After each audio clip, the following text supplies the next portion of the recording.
آج ہم اس گمنام ہستی اللہ کے مقبول بندے کا ذکر فتح بیونی یہ حکم اللہ کی روشنی میں کریں گے کہ فتح بن فامن پاس اتباع کریں اونی یعنی محمد مصطفیٰ صلی اللہ علیہ وسلم کی۔ اللہ کہتا ہے قرآن مجید میں یہ حکم اللہ، تو پھر میں تم سے محبت کروں گا، میں تم سے پیار کروں گا، اللہ کہتا ہے۔ اس کی روشنی میں اللہ اور اس کے رسول کے بتائے ہوئے راستے پر چلنے والوں کا انجام کیا ہوتا ہے۔ انہی اللہ والوں میں ایک روحانی بزرگ ہستی حضرت سید حسین شاہ صاحب زیدی رحمۃ اللہ تعالیٰ علیہ اور فقیر بادشاہ ہیں، جنہوں نے اپنی ذات کو چھپا کر اس کی توفیق سے اللہ اور اس کے رسول کے دین کی خدمت کی۔ قبلہ عالم والد گرامی حضرت بابا سید حسین شاہ زیدی رحمۃ اللہ تعالیٰ علیہ فقیر بادشاہ 12 اکتوبر 1917 کو نجیب الطرفین خاندان میں پیدا ہوئے۔ آپ کا شجرہ سادات موجود ہے۔ آپ مولا کائنات حضرت علی کرم اللہ وجہ سے 51 نمبر پہ ہیں، 51 نمبر ہے آپ کا۔ اور آپ کا وصال 15 جنوری 2003 عیسوی میں لاہور میں ہوا، اور آپ کا آستانہ عالیہ رائے ونڈ ریلوے اسٹیشن کے سامنے فقیر بادشاہ کے نام سے مشہور ہے۔ اسی ہستی کے بہت سارے واقعات ہیں، مگر یہ کہ انہوں نے کاروبار نہیں بنایا اللہ کی رائے کو نا، اپنے بس دین کے بتائے ہوئے راستے پہ خود بھی چلے، اور جو ان کے ارد گرد لوگ تھے ان کو بھی انہوں نے تبلیغ دین کی، اور مختلف ممالک میں تبلیغ کے لیے گئے، ایران، اپنے یہ انڈیا اور سعودی عرب وغیرہ، وہ دوسرے ممالک میں آپ نے دین کی بہت تبلیغ کی اور سینکڑوں لوگوں کو ایمان کے راستے پر لائے۔ قرآن مجید کی آیات کی روشنی میں انہوں نے بہت سارے کام کیے، اس کے تعلیمات کو بہت سارا پھیلایا۔ اسی طرح کے واقعہ مشہور ہے ان کی ذات سے جو منسلک ہے کہ آپ ابھی طالب علمی کا زمانہ تھا، اور اکثر جب سر پہ کنگھی کرتے تھے نا تو ایک موقع تنگ کرتا تھا سر پہ، تو وہ کنگھی نہیں کرنے دیتا تھا، تکلیف ہوتی تھی، موقع بیچم بیچ تھا دماغ میں۔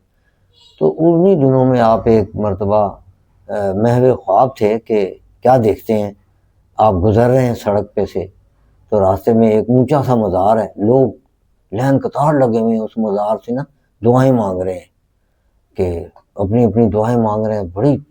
تو بابا سرکار فرماتے ہیں کہ میں بھی کھڑا ہو گیا اور میں نے کہا اے لوگو کتنے بیوقوف ہو تم، مزار سے کیا مانگتے ہو اس سے، یہ تو خود محتاج ہے اللہ کا۔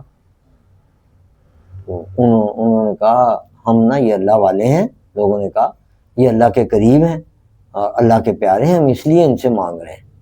ہاں، تو اتنے میں مزار مبارک سے آواز آتی ہے آپ بھی کچھ مانگ کر دیکھیں۔ انہوں نے کہا آپ کیا مجھے دے سکتے ہیں، آپ تو خود محتاج ہیں اللہ کے۔ انہوں نے کہا ہاں بے شک میں اللہ کا محتاج ہوں، مگر یہ نعمتوں کے ڈیپو ہیں، یہ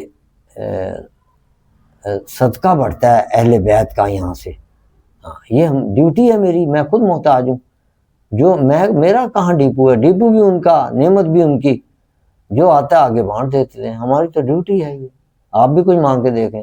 تو میں نے کہا مجھے فوراً ابو جی کہتے ہیں مجھے فوراً نہ خیال آیا کہ میرے سر میں موقع ہے، بڑا تنگ کرتا ہے میں آئے دن نا۔ میں نے کہا اچھا یہ موقع سر کا غائب کر دیں، میں تو تب سمجھوں آپ کو۔ میں نے کہا سر پہ ہاتھ پھیریں، انہوں نے کہا مزار میں سے آواز آئی، انہوں نے کہا سر پہ ہاتھ پھیرا، موقع میرے ہاتھ میں آ گیا۔ ابو کہتے ہیں میں بڑا خود سر سا آدمی تھا، میں نے نا کہا یہ بھی کوئی کمال ہے کوئی ہاتھ میں آگے چل پڑا، نکل گیا۔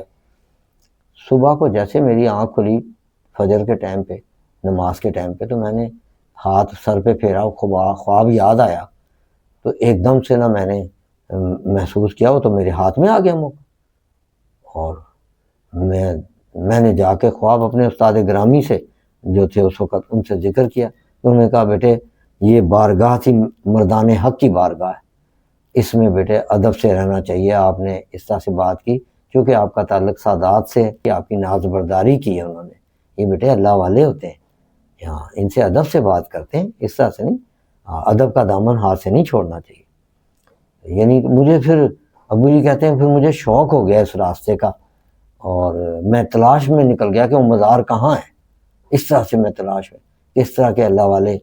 تو پھر میں نے دین کی راہ اور زیادہ اختیار کرنا شروع کر دی.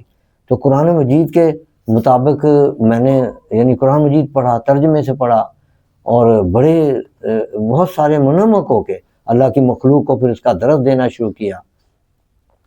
تو قرآن مجید میں ہی اسی طرح سے واقعہ لکھا ہے. اللہ من الشیطان الرجیم، بسم اللہ الرحمن الرحیم، انما ولیکم اللہ ورسولہ والذین آمنوا الذین یقیمون الصلاۃ ویؤتون الزکاۃ وہم راکعون ومن یتول اللہ ورسولہ والذین آمنوا فإن حزب اللہ ہم الغالبون.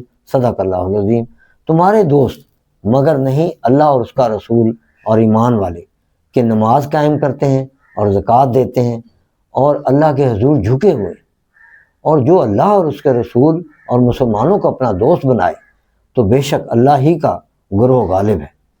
اور اے ایمان والو، جن لوگوں نے تمہارے دین کو ہنسی کھیل بنا لیا اور وہ جو تم سے پہلے کتاب دیے گئے یعنی یہود و نصارہ اور کافر، ان میں سے کسی کو اپنا دوست نہ بناؤ اور اللہ سے ڈرتے رہو اگر ایمان رکھتے ہو. یعنی اسی طرح سے وما رمیت اذ رمیت ولکن اللہ رمی، کہ اے پیارے حبیب صلی اللہ علیہ وسلم، یہ جو آپ نے غزوہ بدر میں مٹھی بھر ریت پھینکی تھی وہ آپ نے نہیں پھینکی، وہ ہم نے پھینکی. یعنی اللہ تعالیٰ اپنے پیاروں کے بازو بن جاتا ہے. یہی علامہ اقبال رحمۃ اللہ تعالیٰ ارشاد فرماتے ہیں، یہی مقام ہے مومن کی قوتوں کا عیار، ہاں اسی مقام سے آدم ہے ذل سبحانی. یہ حضرت علامہ اقبال اس کا خود اعتراف کرتے ہیں کہ اللہ تعالیٰ ان کے بازو بن جاتا ہے، اس کے ہاتھ بن جاتا ہے. اور فرمایا بھی ہے مومن کو دوست بناؤ اور غیر مومن کو دوست مت بناؤ. المسلم من سلم المسلمون من لسانہ ویدہ، قال رسول اللہ صلی اللہ علیہ وسلم، کہ تم مسلمان تب ہو جب تمہارے زبان سے اور ہاتھ سے کوئی دوسرا مسلمان محفوظ رہے. دیکھ لیں کہاں تک اب ہم کتنا نقصان پہنچاتے ہیں مسلمانوں کو، کہاں کے پھر ہم مسلمان ہیں. ہاں یعنی مسلمان کی دوستی بتائیے، المومن اخوہ المومن، یعنی مومن مومن کا بھائی ہے. تو یہ مومن سے دوستی کا حکم اور مومنی بازو ہے. میں کوئی اندازہ کر سکتا ہے اس کے زور بازو کا، یعنی یہ اس طرف اشارہ ہے کہ اللہ تعالیٰ نے مومن کے بازو میں کتنی قوت اور طاقت دی ہے. اللہ آ جاتا ہے، اس کی زبان پہ اللہ بولتا ہے. جو اللہ اللہ کرتا رہتا ہے اور اللہ کا ساتھ رکھتا ہے، اپنے ساتھ احکامات کی پابندی کرتا ہے اور اللہ سے عشق کرتا ہے، اللہ اس کے رسول سے، تو اللہ اس کے اندر آ جاتا ہے. نگاہ مرد مومن سے بدل جاتی ہیں تقدیریں. تو یہ ہے نگاہ مرد مومن. تو وہ تو ایک موقع تھا، تو انہوں نے ہاتھ پھیرا اور موقع ہاتھ میں آ گیا. یعنی اللہ والوں کا تصرف خواب میں بھی جاری ہے، اور پھر دوبارہ موقع نہیں ہوا، بس اس دن وہ ہاتھ میں آ گیا، اس کے بعد دوبارہ موقع ہوا ہی نہیں اس جگہ. جو بھی اپناتا ہے اللہ والوں کا راستہ، وہ فرمایا صراط الذین انعمت علیہم، اے اللہ تعالیٰ ہمیں ایسا راستہ عطا فرما جس پر تیرے انعامات نازل ہوئے اپنے پیاروں کا. جیسے وہ آصف برقیہ تھے، اب کہنے کو تو وہ نبی نہیں ہے، کوئی رسول نہیں ہے، پیغمبر نہیں ہے، کچھ بھی نہیں. حضرت سلیمان علیہ السلام کے ایک عام امتی ہیں، ایک عام ان کے دربار شریف میں بیٹھنے والے. اور جب حضرت سلیمان علیہ السلام نے فرمائش کی کون ہے جو تخت بلقیس لے کر آئے، اور ایک عفریت جن، اس نے کہا میں محفل ختم ہوتے ہی لے آؤں گا. مگر یہ کہ وہ جو تھے آصف برقیہ، انہوں نے کہا نہیں آپ حضور پلک جھپکے تو میں، اور وہ لے بھی آئے پلک جھپکتے. یہ ہے اللہ تعالیٰ کتاب کا علم. اور قرآن مجید میں لکھا ہے، اور اس آصف برقیہ کے پاس، وہ جو قرآن مجید کی آیت ہے، اس کے پاس کتاب کا علم تھا. کتاب کون سی کتاب؟ یہی کتاب جو پیغمبر پہ نازل ہوتی ہے. ہماری قرآن مجید بھی کتاب ہے، تمام کتابوں کی سردار کتاب ہے. اور جیسے نبی تمام پیغمبروں کے نبی سردار ہیں، ہمارے نبی آخر الزمان خاتم النبیین ہیں، اسی طرح یہ جو کتاب بھی تمام کتابوں کی کمپلیٹ ہے. یعنی اس میں تمام مکمل ہو گیا جو اللہ تعالیٰ نے پیغام بھیجنا تھا دنیا میں. ساری کتابیں، کسی میں 10 صحیفے، کسی میں 30 صحیفے، کسی میں 12 صحیفے، کسی میں کوئی، یہ مکمل کتاب 30 پارے آئے ہیں اس میں. اور آقا صلی اللہ علیہ وسلم نے پوری حیات طیبہ اپنی پوری پریکٹیکل کر کے دکھائی.